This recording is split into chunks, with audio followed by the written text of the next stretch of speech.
Some paralyzed dogs are walking again thanks to a new treatment, and it's not one of those cute doggy wheelchairs.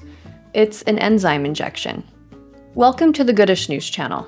I'm Ashley, your professional pessimist. In an effort to prove to myself that not everything is terrible, I bring you news stories that aren't exactly amazing, but you won't leave feeling any worse than when you got here. Dogs have lots of incredible talents, and one of them includes injuring themselves doing completely normal dog things. One minute your Dachshund is running around the living room like a parkour champion, and the next, they're looking at you like they can't figure out why their back legs suddenly don't work anymore. For a lot of dogs with severe spinal injuries, the story pretty much stops there. If you own a Dachshund, a corgi, or a beagle, or really anything with a long back and short legs, congratulations. You live with a structural engineering problem on four paws. These adorable freaks of nature are prone to something called intervertebral disc disease, or IVDD. The easy explanation is the little cushions between the vertebrae can break down or suddenly rupture. The ruptured disc puts pressure on the spinal cord, and that can result in loss of movement in the back legs, weakness, or full paralysis. And sometimes bladder and bowel issues, because that's definitely needed on top of everything else.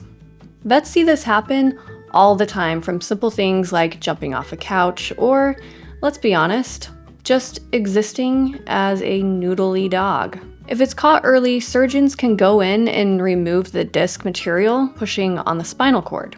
A lot of dogs handle it reasonably well. But if the damage is too extensive or if the dog has lost all sensation, the outlook gets a lot less hopeful. So for years, the standard procedure has been try surgery, do rehab, and if things don't improve, the damage might be permanent. That's how it has been, but not necessarily how it will continue. The experimental treatment here is based on something called chondroitinase ABC. It sounds like a bad internet password or something, but it's actually an enzyme. Enzymes are proteins that can cut or break down specific molecules. In this study, vets injected it into the damaged discs next to the spinal cord, where it breaks down molecules in the disc material that contribute to the compression. This clears away some of the unwanted material and helps relieve pressure on the spinal cord, making it easier for their surviving nerve pathways to do their job. The hope is that this will restore enough nerve signal for basic improvements to return.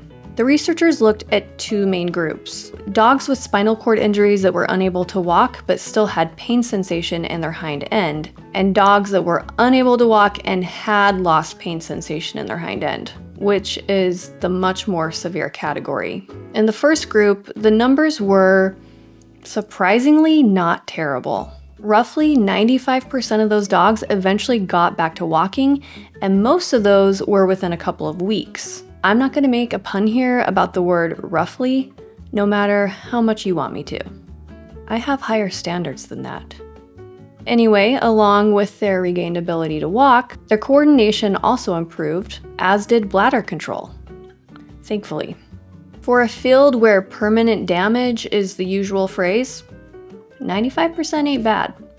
In the severely affected group, things were more modest, but still interesting. About 40% of the severely affected dogs that were followed throughout the entirety of the study eventually regained their ability to walk. Keep in mind, the dogs in this category were much worse off to begin with. Some dogs with severe spinal cord injuries go on to develop something called progressive myelomalacia, which is basically rapid spinal cord death. The spinal cord quickly degrades, and along with the loss of movement in the hind end, the dog will often lose movement in the front end, and breathing is affected, and eventually euthanasia is recommended.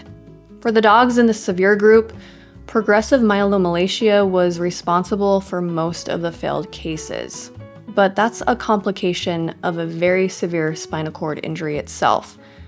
It almost certainly would have happened with or without the enzyme. So a 40% success rate doesn't sound amazing at first glance, but considering the dogs in this group don't really have many options for recovery with any current treatments, a 40% chance of improvement without major surgery just an injection could be something to consider. So is this treatment a surefire cure? No, and nothing is. Not every dog improved and not every recovery was dramatic, but it does show that the enzyme can be used safely in real-world pets. The fact that 95% of the dogs that still had some sensation in their hind end made major progress is nothing to sneeze at. And even in the cases of dogs that have lost all sensation, the story isn't always over. But 20 years ago, the belief was that spinal cord damage is forever, and don't get your hopes up. But now we have real dogs with real injuries, but also real results who would like to have a word. You know, if they could talk. And if you're a dog owner, especially of the long-backed, short-legged variety, spinal injuries are still very serious, but the future treatment is looking less bleak than it used to. If you're looking for more good news in your life, be sure to check out this video right here.